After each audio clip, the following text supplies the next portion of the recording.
Cole, Tony, and Rachel Eliza. The stories and poetry that you have heard this evening help you to see how Kweli tries to celebrate cultural kinships and the multitude of voices that are available to teach, to enlighten, to help us to know more so we can do more in this world of ours that's in such need. I would like to start our panel discussion and frame the first question and ask Naomi to respond. And the question specifically involves the search for our true history in text and in art. You have seen some of the photographs that document some of the history in the photography books by Avedon and by Bergman. Naomi has introduced me to a photographer that I was just barely familiar with. So we'd like to talk a little bit about that and how that photographer helps to kind of bridge the distance culturally. And we also want to speak about Ahmad Johnson, who is a poet that Naomi interviewed for our fall-winter issue of Kweli. He is an instructor at the University of Wisconsin-Madison, where Naomi is in graduate school.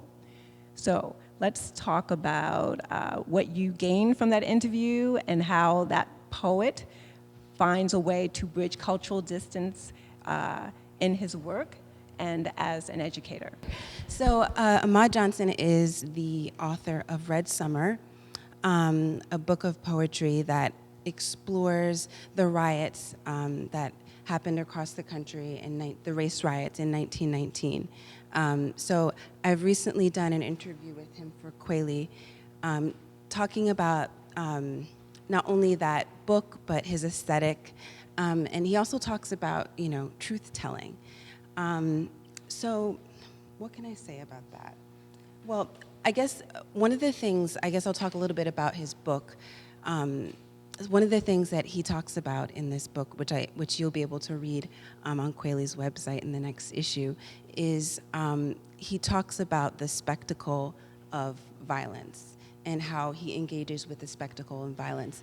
And I think something that's really interesting about the interview and also about, as it relates to Kweli's mission, is how we tell stories and the different ways that we can tell stories and how we can invite the reader to question who they are and to question the present and the past in history. So I think Ahmad's work, and in that interview, that was something that was a really interesting and insightful part of the discussion. Another thing that, as a student of Ahmad's, that he talks about, and I think comes through in the interview, as it relates to truth-telling, is the importance of asking questions, and that truth he says we get closer to the truth when we're asking questions and our poems are, he says, not answering questions. So when I think of his work and when I think of my work and even, Kweli's mission, I think asking questions and also examining different ways to enter to the discussion of race, of culture, are really important. So I don't know if I got to your question. You did. Can you hear me, or do I need the microphone? I do. Okay. Thank you. Your response brought something to mind, and it's from James Baldwin's text. James Baldwin said that the public can be lulled into this false calm, and that silence needs to be worked through in a healthier way. Do you know which quote I'm referring to? I was trying to find it before you finished speaking, but you were too fast for me. If you can just give me a moment. Sure.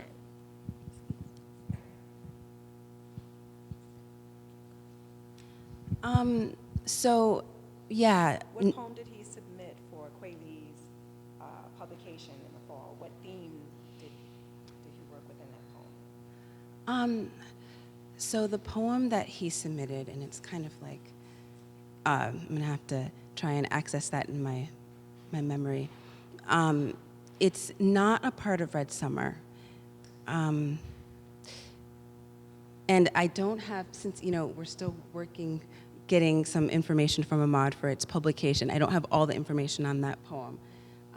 But if you'd like, I can talk about the Baldwin piece and how that really kind of relates to, I think, some of Ahmad's work. I think in Nothing Personal, Baldwin, one of the things that he talks about that's really relevant for today is the kind of disengagement we have through the media, the kind of constant bombardment we have with information, but our lack of real intimacy and interaction on a daily basis. And I think being in workshop with Ahmad, that was one of the things that he brought up a lot, and that definitely comes through in his work, is the lack of intimacy that we have and how we tend not to relate to each other. We tend not to empathize in ways that we can and should. So, anything from, what's happening in Japan or Haiti or wherever becomes this thing that's happened somewhere else. We understand it, but we don't see it as part of us. We don't kind of internalize it as something that has to do with our everyday existence. So that's something that, Ahmad touches on in the interview too, is how, he kind of pushes us, and a lot of, poets do, to find our humanity in others. I wasn't able to locate that specific quote, and I'm not sure if any of the panel members have. Do you happen to have Nothing Personal with you? I have it with me. You do know the quote I'm referring to. Can you please share that with the audience? I don't have that. You don't have that one? That specific quote, but I have another quote from the text that I feel that is speaking to what Naomi is saying. Please share it.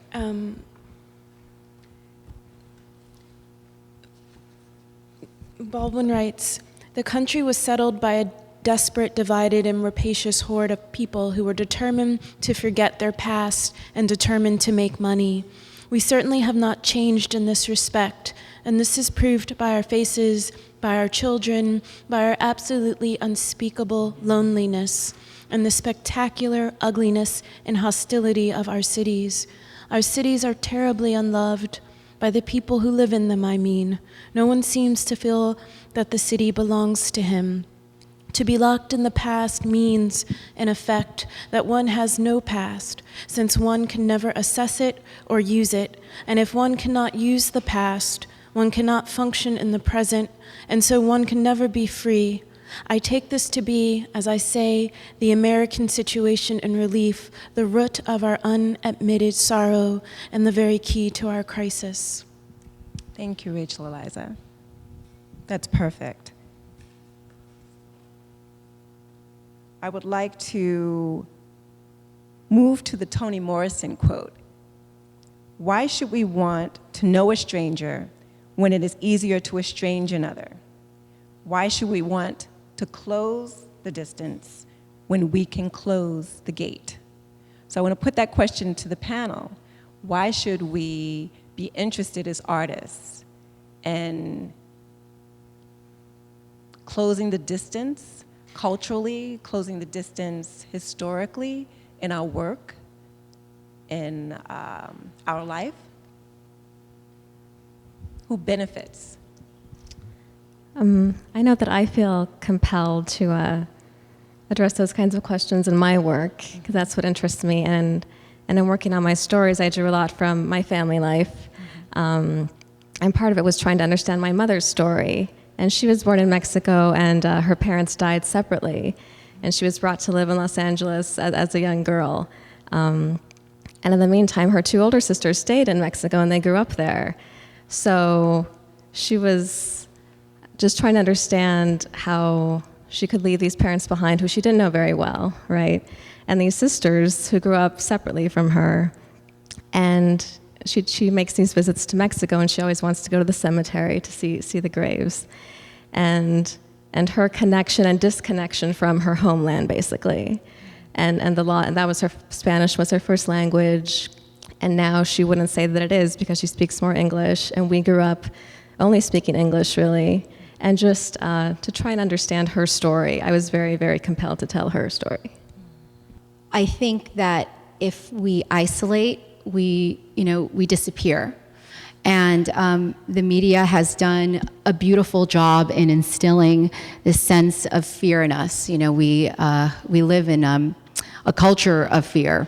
I mean, you know, we're so scared. We look in the mirror and we're afraid of ourselves. And although that sounds funny, that's very scary. You think about internalized racism, racial profiling. There's this beautiful nonfiction piece in our journal by Emily Rabateau, where it's Searching for Zion, where she makes a... I'm sorry, I didn't mean to interrupt you, sorry. but it's actually in Transition Magazine. Yes, no worries. Sorry. No worries. And she talks about how, you know, she goes off to Israel to visit her lifelong childhood friend, and she's stopped because of the way she looks and, you know, her name, and she's literally stripped naked and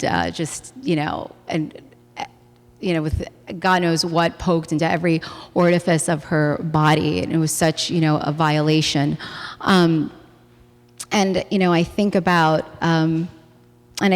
even, you know, with me growing up as a child, and that fear and, you know, and sense of isolation, where in many ways I think that, you know, growing up between cultures, I tended to isolate myself.